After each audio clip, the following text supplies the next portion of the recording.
Welcome to the House of Gale. Please subscribe this channel.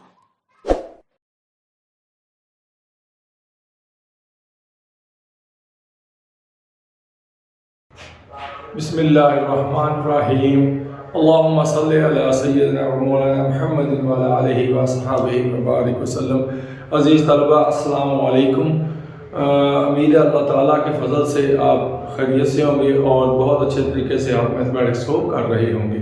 ठीक है, math जो है वो जब तक आप प्रैक्टिस नहीं करोगे मैथ आपको नहीं आएगा। आप अपने हाथ से प्रैक्टिस करोगे तो आपको मैथमेटिक्स आना शुरू हो जाएगा। अल्हम्दुलिल्लाह अल्लाह ताला के फजल से और करम से जो हम यूनिट नंबर 1 जो है वो 9th क्लास का साइंस ग्रुप का हम पढ़ रहे हैं और उसका आज तकरीबन जो है वो हमारा यूनिट ख़त्म हो गया, हमने कंप्लीट कर लिया और लास्ट जो इसकी रिव्यू एक्सरसाइज है वो हम करने लगे हैं, रिव्यू एक्सरसाइज नंबर 1। तो ये आपकी बुक जो है आप निकालेंगे पेज नंबर जो 28 है, रिव्यू एक्सरसाइज नंबर 1। ठीक है, तो ये मेट्रिसेस एंड डिटर्मिनेंट्स जो इस चैप्टर का नाम है, इसकी एक्सरसाइज है। आज हम पढ़ने लगे रिव्यू एक्सरसाइज जो है वो हमारे पास है कि हम इसको जो है वो जो एमसीक्यूज है इसमें दिए गए वो हम करने लगे हैं। उम्मीद है अल्लाह ताला के फजल से आपको ये समझ आ जाएगी। और ये एमसीक्यूज का क्वेश्चन जो है 15 नंबर का एमसीक्यूज आता है इस चैप्टर में से, तकरीबन हर चैप्टर में से एक एमसीक्यूज वो देता है एग्जामिनर जो है। तो ये जो है मेट्रिसेस एंड डिटर्मिनेंट्स इसका है रिव्यू एक्सरसाइज नंबर 1। हमारे पास लेक्चर नंबर 12 है हमारा। आज ये हमारा इख्तिताम पजीर हो रहा है जो है वो 1-2 लेक्चर में इंशाअल्लाह ताला अल्लाह के फजल से हम जो है वो इसका इख्तिताम करेंगे और नेक्स्ट यूनिट शुरू करेंगे ताकि जल्द अज जल्द आपकी मैथ की बुक जो है कंप्लीट की जा सके। ये रिव्यू एक्सरसाइज 1 क्वेश्चन नंबर 1 कहता है select the correct answer in each of the following. कहता है 4 आंसर्स बेटा दिए गए हैं आपको और इनमें से आपने एक आंसर जो है वो सिलेक्ट करना है जो आपका सही है। पहला हमारे पास क्या है, जो क्वेश्चन नंबर 1 है हमारे पास, क्वेश्चन नंबर 1 इसका जो पहला पार्ट है हमारे पास वो क्या है, कहता है ऑर्डर ऑफ द मैट्रिक्स। देखिए ये है 2 1 2 1 और इसका ऑर्डर जो है वो क्या है आपको मैंने समझाया था। अब इसके ऑप्शन दिए गए हैं, ए ऑप्शन है, ए ऑप्शन में क्या है 2/1 और बी ऑप्शन है इसमें है 1/2 और सी ऑप्शन है हमारे पास इसमें है 1/1 और डी ऑप्शन हमारे पास दिया गया है 2/2। ठीक है, तो डियर स्टूडेंट्स आपने देखा इन 4 ऑप्शन में से आपका एक आंसर है। आप देखोगे कि हम किस तरह इसका ऑर्डर जो है निकालते हैं। नंबर ऑफ रोज जो है हमारे पास क्या है 1, ठीक है, और नंबर ऑफ कॉलम्स हमारे पास क्या है वो 2 है। तो 1/2 तो इसका आंसर क्या आएगा 1/2। यानी कि इसका आंसर लिखना क्या कैसे होता है m/n। ठीक है, m क्या है नंबर ऑफ रोज और n क्या है नंबर ऑफ कॉलम्स। तो dear students number of columns है, पहले नंबर ऑफ रोज लिखते हैं m/n इसको। तो इसका मतलब हमारा कौन सा आंसर ठीक है, इसमें हमारा 1/2। तो आप इसमें आंसर हमारे पास क्या ठीक है, बी वाला आंसर हमारा ठीक है। तो इसका मतलब ये हुआ कि हमारे पास जो है पहले ऑप्शन का जो है वो जवाब क्या आएगा आपकी बुक पे, ये बी। तो क्या आएगा, इसका आएगा बी। आपने पहले का लिखना है, क्या लिखेंगे हम, बी आंसर हमारा जो है वो ठीक होगा। तो ये 4 ऑप्शन में से हमारा कौन सा ऑप्शन ठीक हुआ, बी 1/2। ये था हमारा पहला जो इसका पार्ट। अब नेक्स्ट हमारे पास क्या है, इसका दूसरा पार्ट हम करने लगे हैं। ठीक है, आपने तवज्जो से देखना है, इंशाअल्लाह ताला आपको समझ आ जाएगी। दूसरा हमारे पास क्या है, कहता है कि 2 का स्क्वायर रूट 0 0 2 का स्क्वायर रूट, ये एक मैट्रिक्स हमें दिया गया है, इज कॉल्ड मैट्रिक्स। कहता है is called dash a matrix. इस मैट्रिक्स को कहता है क्या कहते हैं, इसमें दिया गया है zero matrix, unit matrix, scalar matrix या सिंगुलर मैट्रिक्स। ठीक है, ये हमारे पास है, इसमें 2x2 है, तो ये हमारे पास आएगा स्क्वायर मैट्रिक्स आएगा। क्या आएगा? स्क्वायर जो है वो ये बराबर है, सॉरी, ये अगर ये डायगोनल एलिमेंट्स बराबर हों तो इसे हम कहते हैं स्केलर। याद रखें इसको, क्या कहते हैं? Scalar matrix. क्या कहते हैं? Scalar matrix. अगर हमारे पास ये डायगोनल एंट्रीज हैं और ये नॉन डायगोनल एंट्रीज हैं, अगर आपकी डायगोनल एंट्रीज इक्वल हो, ठीक है, वो ये स्क्वायर मैट्रिक्स, ठीक है, अगर डायगोनल एंट्रीज इक्वल हो तो वही स्क्वायर मैट्रिक्स को हम क्या कहेंगे? Scalar matrix. क्या कहेंगे? Scalar matrix. तो इसका ऑप्शन सी, तो बेटा इसका ऑप्शन सी जो है वो आपका दुरुस्त होगा।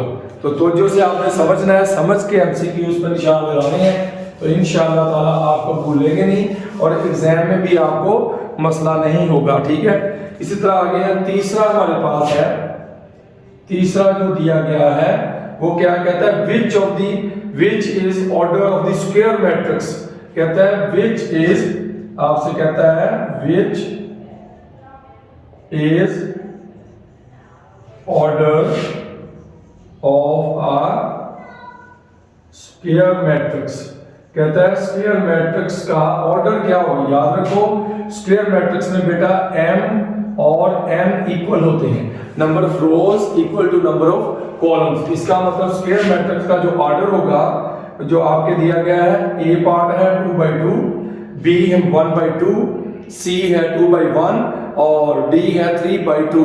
तो बाकी तीनों में देखो कि आपका जो m है वो इक्वल नहीं है, तो हमारा इसमें कौन सा ऑप्शन ठीक है? ए ऑप्शन ठीक है, वो है 2/2। याद रखो ये जब दोनों रोज और कॉलम सेम हो तो उसे हम कहते हैं स्क्वायर मैट्रिक्स। तो ये था हमारा तीसरा जो है वो पार्ट, इसका तीसरा जुज जो है हमने किया। तो इसके बाद हमारे पास है इसका फोर्थ जुज। फोर्थ जुज हमारे पास क्या है? Order of the transport. कहता है order of transport of this. कहता है अगर हम इसका ट्रांसपोज लें, ठीक है, इसका ऑर्डर, ये जो ऑर्डर ऑफ ट्रांसपोज इज, ये हमारे पास दिया गया है 2 1 0 1 3 और 2। क्वेश्चन को आप समझें, क्या कहता है? कहता है ये एक हमारे पास मैट्रिक्स है, कहता है ऑर्डर ऑफ ट्रांसपोज ऑफ, इसका ट्रांसपोज आपने लेना है। क्या लेना है बेटा? इसका ट्रांसपोज। ट्रांसपोज क्या होता है? Number of interchange the number of rows and columns. अगर कॉलम्स को रो बना दिया जाए और रो को कॉलम बना दिया जाए, देखो यहाँ रोज हमारे पास, रो क्या है? 2 1, हम इसको लिख देंगे 2 और 1। इसी तरह इस रो को जो है लिख देंगे 0 और 1। इस तरह इस रो को कॉलम बना देंगे 3 और 2। लो जी, ये हमारे पास एक मैट्रिक्स बन गया। ठीक है, ये हमारे पास क्या बन गया? मैट्रिक्स। इसका ऑर्डर वो क्या कहता है? इसका ऑर्डर क्या होगा बेटा? 2/3। इसका ऑर्डर क्या होगा? 2/3। इसका ऑर्डर क्या होगा? 2/3। तो देखिए आपने ऑप्शन में 3/2, बी पार्ट है हमारे पास 2/3, सी पार्ट है 1/3 और डी पार्ट है 3/1। तो इसलिए हमारा आंसर क्या हुआ? यहाँ बी हमारा आंसर जो है वो ठीक हो गया। ठीक है, तो ये जो है 4 पार्ट जो था इसका बी आंसर ठीक है, आप ठीक लगा लें। ये आपने समझ के किया है, इंशाअल्लाह ताला आपको मसला नहीं होगा। ठीक है, इसके बाद हमारे पास है पांचवा जुज। इसका पांचवा पार्ट है, कहता है एडजॉइंट ऑफ दिस। आपसे कहता है एडजॉइंट। एडजॉइंट आपने पढ़ा है बेटा, क्या होता है एडजॉइंट?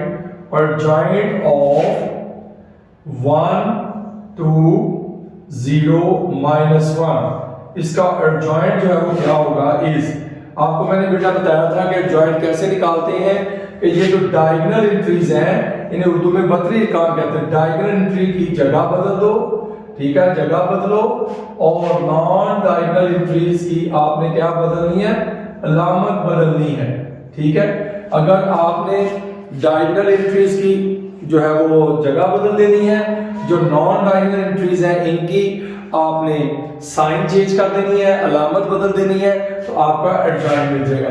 कहता है एडजॉइंट ऑफ दिस। इसका एडजॉइंट क्या होगा बेटा -1 ये इधर आ जाएगा, तो इसकी साइन चेंज करो, -2 0 की साइन चेंज करें ना करें वो 0 रहेगा, और ये आ गया 1, तो ये हमारे पास एडजॉइंट आ गया।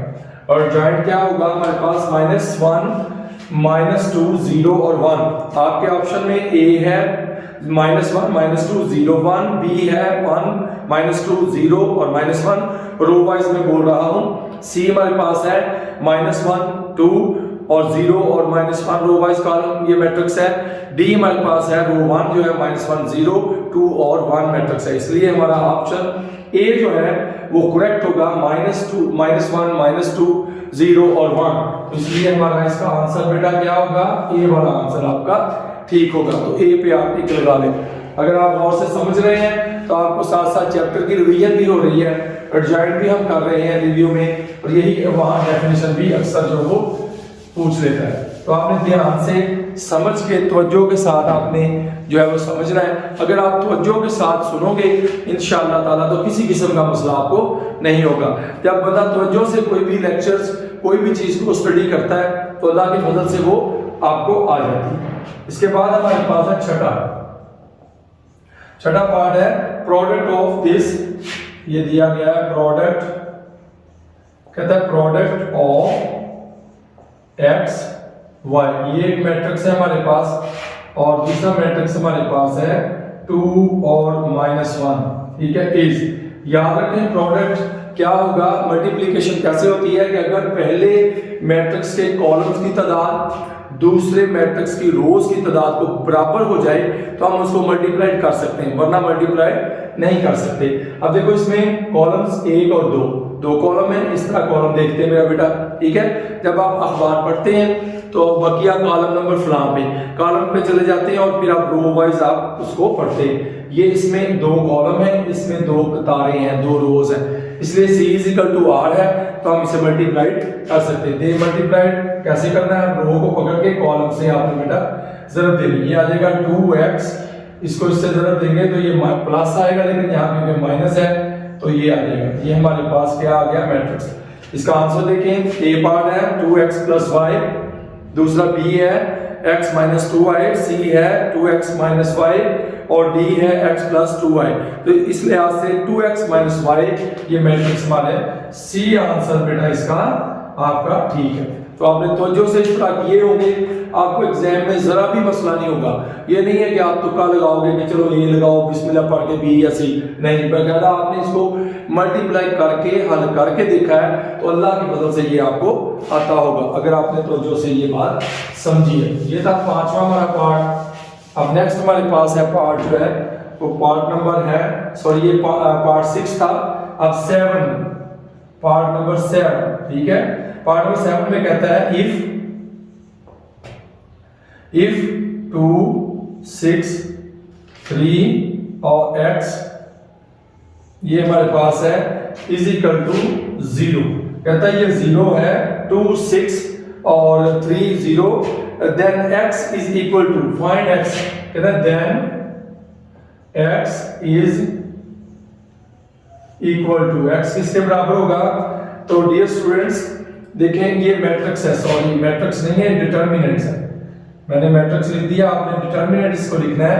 आपने इसको इससे जरूर दोगे तो ये आ जाएगा 2x माइनस इसको इससे डिटर्मिनेंट हल करने का तरीका ये भी उसमें आ गया, माइनस फार्मूले का ये 6 3 कितने आ गया 18 = 0। याद रखें डिटर्मिनेंट को बेटा हल कैसे करना है, डायगोनल एंट्री को मल्टीप्लाई करना है माइनस फार्मूले का, ये हर सूरत में आना ही आना है। अगर यहाँ माइनस आ जाएगा तो ब्रैकेट लगा दे, माइनस माइनस प्लस हो जाएगा, तो ये आ जाएगा 6 3 18। तो यहाँ से हम 18 उधर ले जाएंगे तो x हमारे पास आ जाएगा 18/2। तो डियर स्टूडेंट्स x कितना आ गया हमारे पास 9। देखिए साफ सुथरा आपने डिब्बा लगाना है, x = 9। तो a पार्ट में हमारा आंसर है 9, b में 6 -6, c में 6, d में -9। तो आपने देखा कि इसका आंसर क्या है वो 9। तो इसलिए आपका जो a वाला ऑप्शन है डियर स्टूडेंट्स वो आपका बिल्कुल ठीक है, मैंने आपको हल करके दिया। और इंशाअल्लाह ताला आपको कभी भी ये MCQs नहीं भूलेंगे, बजाय इसके कि आप ABC वगैरह जैसे आप तुक्के लगाइए, ये है इसका बी है इसका सी है, तो आपको जो है वो हो सकता है एग्जाम में भूल जाए। लेकिन अगर आपने सॉल्व करके देखा है तो आपको कोई मसला इंशाअल्लाह ताला नहीं होगा। जब कोई भी चीज का प्रैक्टिकल हम करते हैं तो वो हमें इतनी जल्दी नहीं भूलती जितनी जो है वो अगर हम सरसरी तौर पर पढ़ें तो हमें भूल जाती है। इसके बाद हमारे पास 8वां ऑप्शन है। 8वां ऑप्शन हमारे पास क्या है, कहता है वेरी वेरी इंपॉर्टेंट, बहुत अच्छा सवाल है ये। कहता है इफ x प्लस मैट्रिक्स हमारे पास है -1 -2 0 -1 और इज इक्वल टू है 1 0 0 1, ये हमारे पास मैट्रिक्स है। कहता है then x is equal to, कहता है x इज इक्वल, x किसके इक्वल है, x फाइंड करना है, बहुत इंपॉर्टेंट। इसको आप उधर ले जाएं तो हमारे पास आ जाएगा 1 0 0 1, इसमें से ये आप मैट्रिक्स माइनस कर दोगे, ये उधर जाके -1 -2 0 -1, ये उधर जाके माइनस हो जाएगा। 1 माइनस ये आ जाएगा, देखिए 1 माइनस ये माइनस क्या हो गया प्लस 1 प्लस 1, 0 माइनस माइनस क्या हो गया प्लस 0 प्लस 2, 0 माइनस 0 0 माइनस 0 क्या होगा 0, 0 माइनस 0 क्या होगा बेटा 0 हो जाएगा, और 1 माइनस माइनस प्लस हो जाएगा, तो ये हमारे पास आ जाएगा। इसको हम हल करेंगे तो ये 2 2 0 और 2, आप ये स्टूडेंट्स देखें कौन सा आंसर आपका ठीक है। अब हम अपने ऑप्शन की तरफ चलते हैं। ए हमारे पास है 2 2 2 0, यहाँ 2 2 2 0 ये नहीं है। बी हमारे पास है 0 2 2, दूसरी पहली रो हमारे पास 0 2 है, दूसरी 2 2 है, यहाँ 0 2 है, नहीं ये भी हुआ। सी है 2 और 0, यहाँ 2 है, फिर 0 और 2। डी हमारे पास है 2 2 0 और 2, इसका मतलब डियर स्टूडेंट्स इसका आंसर जो है वो हमारे पास डी ठीक है। क्यों, आपने इसको हल करके देखा है, ये नहीं है कि आपने इसे वैसे टिक लगा दिया है। अगर आप वैसे टिक लगाओ तो आपको ज्यादा देर याद नहीं रहेगा, लेकिन अगर आपने समझ के काम किया है अल्लाह के फजल से आपको दोबारा जो है इसको रट्टा लगाने की जरूरत नहीं है। आपने कॉन्सेप्ट बना के आपने इसको सोल्यूशन हल किया है इसका, तो अल्हम्दुलिल्लाह आपका मसला हल रहेगा, आपको ये भूलेगा नहीं। ये था 8वां पार्ट। अब हमारे पास है 9 नंबर जो है वो पार्ट हमारे पास रिव्यू एक्सरसाइज का 9 नंबर जो है, सॉरी 8, तो ये था हमारे पास 8 ही यूज थे इसके क्वेश्चन नंबर 1 के, ये एमसीक्यूज थे। अब हमारे पास है क्वेश्चन नंबर 2। अब हमारे पास क्वेश्चन नंबर 2 है डियर स्टूडेंट्स, तो आप देखें क्वेश्चन नंबर 2 क्या है। क्वेश्चन नंबर 2 है हमारे पास कंप्लीट द फॉलोइंग, कहता है खाली जगह फिल कीजिए, निकाल लें आप। कहता है नंबर 1 हमारे पास खाली जगह में क्या है 0 0 0 0, ये एक मैट्रिक्स है, ठीक है। कहता है इसका नल मैट्रिक्स, डियर स्टूडेंट्स इसको क्या कहेंगे, नल मैट्रिक्स या इसको कहेंगे जीरो मैट्रिक्स, ठीक है। इसका नाम है नल मैट्रिक्स या जीरो, जिसकी all entries are zero, this matrix is called null matrix या जीरो मैट्रिक्स, ठीक है। ये तो हमारा था पहली जो है वो इसमें खाली जगह थी, फिलिंग द ब्लैंक्स ही पहला, तो इसे हम क्या कहेंगे नल मैट्रिक्स, ठीक है। इसके बाद हमारे पास है दूसरा है, कहता है 0, दूसरा हमारे पास खाली जगह आपने फिल करनी है, वो है 1 0 0 1। डियर स्टूडेंट याद रखें कि अगर डायगोनल एंट्रीज 1 1 हो, नॉन डायगोनल एंट्रीज 0 0 हो, तो इसके हम क्या कहेंगे, इसको यूनिट मैट्रिक्स, इसको क्या कहेंगे यूनिट मैट्रिक्स, इसको हम कहेंगे यूनिट मैट्रिक्स या इसको कहेंगे आइडेंटिटी मैट्रिक्स, आइडेंटिटी मैट्रिक्स, इसके दो नाम है, इसको हम कहेंगे यूनिट मैट्रिक्स या आइडेंटिटी मैट्रिक्स। इसी तरह हमारे पास है तीसरा जो है हमारे पास पार्ट जो है हमारे पास क्या है, कहते हैं additive inverse of this 1 -2 0 -1। Dear students additive inverse क्या होता है, याद रखें कि अगर मैं पूछूं कि 5 का एडिटिव इनवर्स क्या होगा, दोनों को जमा करें आंसर 0 आना चाहिए, तो आप कहेंगे सर -5, क्योंकि -5 और ये दोनों कट जाएंगे तो इसलिए आंसर 0। तो एडिटिव एडिशन से निकला, एडिटिव का मतलब प्लस माइनस लगाना, अगर प्लस है तो माइनस लगा दें, माइनस है तो प्लस लगा दें। अब इसका एडिटिव इनवर्स क्या होगा डियर स्टूडेंट्स, यहाँ आ जाएगा -1, ये आ जाएगा 2, ये 0 का 0 रहेगा और ये आ जाएगा 1। This is called additive inverse. तो ये हमारे पास क्या होगा, additive inverse. Additive inverse, inverse का मतलब है उल्ट, ये एडिटिव इनवर्स इसका होगा। सिर्फ आपने बेटा साइन चेंज कर देनी है और आपका एडिटिव इनवर्स जो है वो मिल जाएगा। तो इसके बाद हमारे पास है इसका 4 पार्ट है, कंप्लीट द फॉलोइंग। खाली जगह हमारे पास है 4 पार्ट हमारे पास है, तो जो से आपने समझना है। ये खाली जगह को एमसीक्यूज में भी दे सकता है, खाली जगह भी जो है वो दे सकता है, वैसे भी पूछ सकता है, एमसीक्यूज में भी आ सकता है, जरूरी नहीं है कि वो खाली जगह ही जो है वो कंप्लीट ही आपको जो है कंप्लीशन दे। अब कहता है in matrix multiplication in general, कहता है मैट्रिक्स मल्टीप्लिकेशन में, मैट्रिक्स मल्टीप्लिकेशन इन जनरल, कहता है इन जनरल मैट्रिक मल्टीप्लिकेशन में in general A B not equal to B A. याद रखें कि मैट्रिक्स जो है वो इन जनरल में आम तौर पर, याद रखें ये कभी आम तौर पर जनरल में ये बराबर नहीं होता। ए को बी से मल्टीप्लाइड करें, बी को ए से मल्टीप्लाइड करें, इन जनरल आम तौर पर ये इक्वल नहीं होता। कुछ स्पेशल केस में इक्वल हो भी सकता है, लेकिन इन जनरल जो है वो आम तौर पर ये इक्वल नहीं होगा। ठीक है, आगे हमारे पास 5वां है, इसका 5वां कहता है मैट्रिक्स ए प्लस बी, कहता है matrix A plus B can be found, कहता है फाइंड कर सकते हैं if order of A and B is same. कहता है याद रखो इनको आप फाउंड तब कर सकते हैं order of A and B is same. याद रखो कि अगर ऑर्डर ऑफ ए और बी का सेम होगा तो आप उनको ए प्लस बी कर सकते हैं। अगर उसका ऑर्डर सेम नहीं है तो डियर स्टूडेंट्स आपने ए प्लस बी को नहीं कर सकते। याद रखें ना सब्ट्रैक्शन कर सकते हैं ना आप एडिशन कर सकते हैं ए प्लस बी को, अगर ऑर्डर सेम नहीं है। ये हमारे पास था 5th। आगे 6 हमारे पास है, 6 हमारे पास लास्ट है, कंप्लीट द फॉलोइंग में लास्ट है हमारे पास। तो ये लेक्चर नंबर 12 हमारा जारी है, तकरीबन इख्तिताम पजीर है ये चैप्टर। तो लास्ट हमारे पास जो छठा है डियर स्टूडेंट्स, कहता है matrix is called dash matrix if number of rows and columns are equal.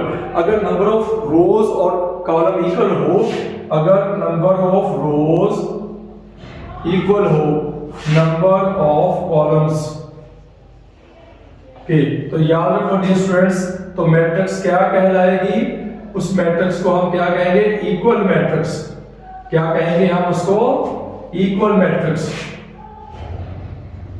Equal matrix तो वो क्या कहलाएगी, equal square matrix, sorry equal matrix नहीं स्क्वायर मैट्रिक्स, उसको हम क्या कहेंगे, स्क्वायर। याद रखो अगर m n के बराबर हो तो हम क्या कहते हैं इसे, स्क्वायर मैट्रिक्स।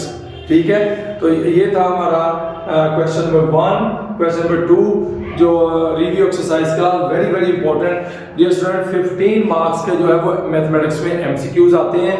अगर आपके 15 में से 15 आ जाए तो अल्लाह के वजह से 75 में से आप 75 लेने के काबिल हो जाओगे। लेकिन इसको आम मत समझो कि हम इसको तुक्का लगा देंगे, नहीं, बकायदा इसको हल करके देखो, आपको दोबारा करने का मसला नहीं होगा। तो अल्लाह ताला के वजह से इंशाल्लाह नेक्स्ट जो है इसके क्वेश्चन 3 से ऑनवर्ड हम अगले लेक्चर में पढ़ेंगे। अल्लाह हाफिज।